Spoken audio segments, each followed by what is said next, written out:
Assalamualaikum warahmatullahi wabarakatuh. Apa kabar anak-anakku semua hari ini? Alhamdulillah luar biasa, tetap semangat. Allahu Akbar. Oke, anak-anakku semuanya kita memasuki tema yang keempat, yaitu kewajiban dan hakku. Subtema 1, kewajiban dan hakku di rumah. Hari ini kita memasuki pembelajaran yang pertama.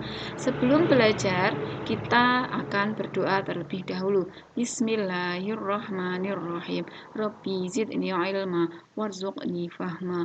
Rabbi zidni ilma warzuqni fahma. Rabbi zidni ilma warzuqni fahma. Amin. Oke anak-anakku semuanya, kita memasuki pelajaran hari ini. Kewajiban dan hakku di rumah. Rumah adalah tempat tinggal kita. Ketika kita berada di rumah, kita wajib satu, menjaga kesehatan tubuh kita, berpakaian bersih dan rapi, membantu orang tua, mengasihi dan menyayangi orang tua. Kemudian mendoakan orang tua dan juga kita harus menjalankan ibadah kita. Nah, kira-kira apa ya yang dimaksud dengan kewajiban? Nah, kewajiban adalah sesuatu yang harus kita lakukan. Di dalam kewajiban ada yang namanya hak. Hak artinya sesuatu yang harus kita terima. Berikut adalah contoh hak anak saat di rumah. Yang pertama adalah mendapatkan makan dan minum. Yang kedua, mendapatkan perlindungan dan keamanan. Yang ketiga, mendapatkan bimbingan saat belajar. Yang keempat, mendapatkan kesejahteraan hidup. Ingat anak-anakku semuanya, karena ini adalah hak, maka kalimat yang pertama kali adalah mendapatkan, dan mendapatkan. Karena hak adalah sesuatu yang kita terima atau yang kita dapatkan. Yuk kita membaca bersama-sama anak-anakku semuanya. Kasih sayang di rumah. Manusia tidak bisa hidup sendiri. Sebagai manusia kita wajib saling mengasihi dan menyayangi. Menyayangi merupakan salah satu kewajiban kita. Di dalam setiap kewajiban selalu ada hak yang kita dapatkan. Kewajiban dan hak hendaknya dilaksanakan secara seimbang. Akan tetapi masih ada orang yang tidak melaksanakan kewajibannya. Setiap orang harus melaksanakan kewajiban. Sebagai seorang anak, kamu harus menyayangi orang tuamu. Kamu juga harus berterima kasih kepada orang tuamu. Kamu harus mendoakan setiap hari. Menyayangi orang tua, berterima kasih kepadanya, dan mendoakannya merupakan kewajiban setiap anak. Kamu harus bersyukur karena orang tuamu menyayangimu. Mereka juga selalu menjaga dan mendoakanmu. Jadi, setiap orang harus menjalankan kewajibannya. Laksanakanlah kewajibanmu, maka kamu akan menerima hakmu. Kalimat saran. Kalimat saran adalah kalimat yang berisi pendapat, usulan, atau anjuran yang disampaikan untuk dipertimbangkan oleh si penerima saran. Biasanya ada kalimat saran itu kalau ada suatu permasalahan. Ya. Saran yang diberikan tentunya yang baik, bukan yang tidak baik. Kalimat saran. Ciri-ciri kalimat saran. Kalimat saran biasanya disampaikan dengan menggunakan kata-kata seperti berikut ini. Sebaiknya, seharusnya, ada baiknya, kemudian lebih baik, ataupun bisa menggunakan kata semestinya. Contoh kalimat saran. Tadi Bu Guru sudah sampaikan ya, yang namanya kalimat saran itu biasanya ada sebuah permasalahan. Ini adalah contoh permasalahannya. Orang tua Siti sedang sakit. Apa yang seharusnya Siti lakukan? Nah, ini ada beberapa saran. Yang pertama, sebaiknya Siti membelikan obat ke apotek untuk ibunya yang sedang sakit. Seharusnya Siti membantu pekerjaan rumah karena ibunya sedang sakit. Ada baiknya Siti memanggil dokter untuk memeriksa ibunya yang sedang sakit. Lebih baik Siti mendoakan ibunya yang sedang sakit agar segera sembuh. Kemudian, semestinya Siti tidak mengganggu ibunya yang sedang sakit. Nah, itu adalah contoh kalimat saran yang diberikan kepada Siti ketika orang tuanya sedang sakit. Nah, anak-anak bisa melakukan saran kepada orang tua, kepada adiknya, kepada temannya, ataupun kepada siapa saja supaya orang yang punya permasalahan bisa terselesaikan. Kemudian anak-anak semuanya, kita juga akan belajar tentang menyatakan suatu bilangan sejumlah sebagai jumlah. Maksudnya bagaimana? Nanti anak-anak akan menentukan dua bilangan yang jika dijumlahkan hasilnya adalah 365. Kok tahu 365 dari mana? Nah, dari sebuah contoh soal seperti ini. Siti mengamati kalender di rumahnya. Siti menghitung dalam 1 tahun ada 365 hari. Siti menggunakan banyak waktunya belajar di sekolah. Ketika libur, Siti belajar bersama kedua orang tuanya di rumah. Berapa hari Siti belajar di sekolah? Berapa hari Siti belajar bersama orang tuanya? Yuk kita cari tahu bersama-sama. Di situ ada contoh soalnya. 365 itu ada dalam 1 tahun. Nah, hari belajar Siti di sekolah di situ tertuliskan 250. Kemudian hari belajar di rumah itu 115. Kok tahu berapa jumlah hari belajar di rumah dan di sekolah? Ya, karena 250 ditambah 115 hasilnya 365. Nah, kita akan cari tahu bersama-sama bagaimana cara mudah untuk mendapatkan dua bilangan jika dijumlahkan hasilnya 365 ya.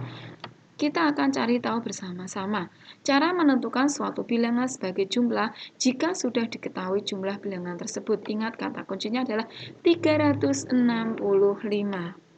365 dikurangi bilangan sembarang dengan catatan bilangan tersebut kurang dari 365. Kita akan mencoba bersama-sama. 365 dikurangi berapa ya? Kita akan mengambil salah satu angka atau salah satu bilangan kurang dari 365. Bu Guru ambil angka 5. 365 dikurangi 5 hasilnya berapa? Ya, hasilnya 360.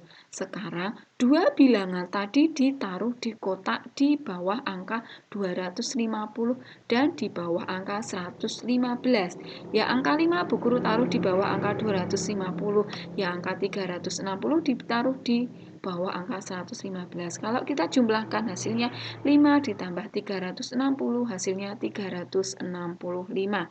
Mudah bukan? Nah, sekarang kita cari tahu yang selanjutnya. Bu Guru kasih angka 365. Boleh tidak? Boleh saja. Berarti 365 dikurangi 365 hasilnya berapa? 0 ya. Hasilnya 0 ditaruh di situ. Kemudian Bu Guru juga ambil angka 300. 365 dikurangi 300 hasilnya berapa? Ya, hasilnya 65.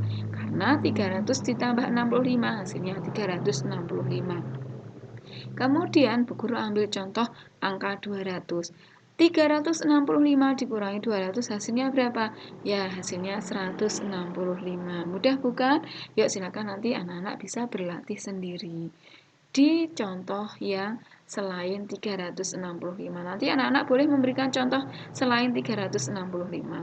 Baik, anak-anakku semuanya, di sini juga ada lagu Jika Ibuku Tua Nanti ciptaan Ate Mahmud. Yuk kita nyanyikan bersama-sama ya.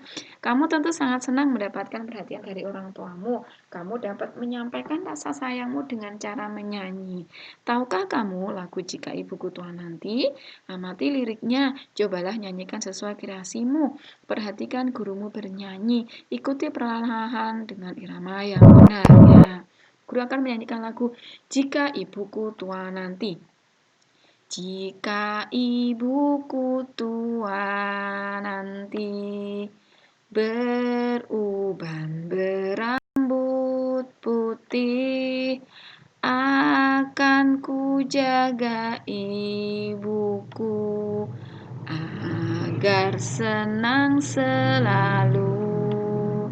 Jika ayahku tua nanti, berjalan bertongkat kayu, akan ku tuntun selalu kemana ayah pergi.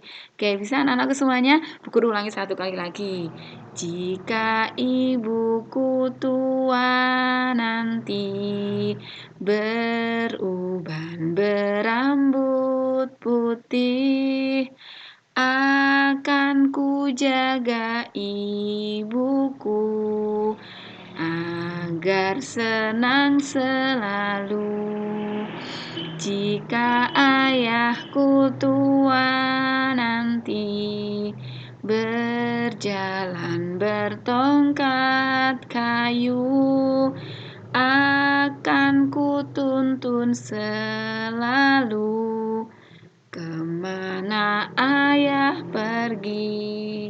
Nah, ini adalah notasi bilangan atau notasi angka jika anak-anak menggunakan piano. Silakan anak-anak nanti bisa belajar jika anak-anak punya piano atau pianika. Yang tidak punya tidak apa-apa. Nah, di sini ada tulisan moderato. Moderato itu adalah tempo sedang. Jadi anak-anak menyanyikan lagu Jika Ibuku Tua Nanti dengan tempo yang sedang, tidak keras, tidak terlalu lembut, tapi sedang. Nah, anak-anak semuanya, kamu dapat berlatih bernyanyi bersama temanmu atau bersama orang tuamu. Perhatikan ketentuan berikut yang wajib kamu ikuti. Jika kamu mau bernyanyi, yang pertama-tama kamu lakukan adalah duduk atau berdirilah dengan nyaman. Jika duduk dirasa nyaman, maka boleh duduk. Tapi kalau tidak nyaman, maka boleh berdiri. Kemudian selanjutnya, perhatikan lagu yang akan dinyanyikan. Apakah lagu itu temponya sedang ataukah tidak. Kemudian bernyanyilah dengan suara lembut namun terdengar.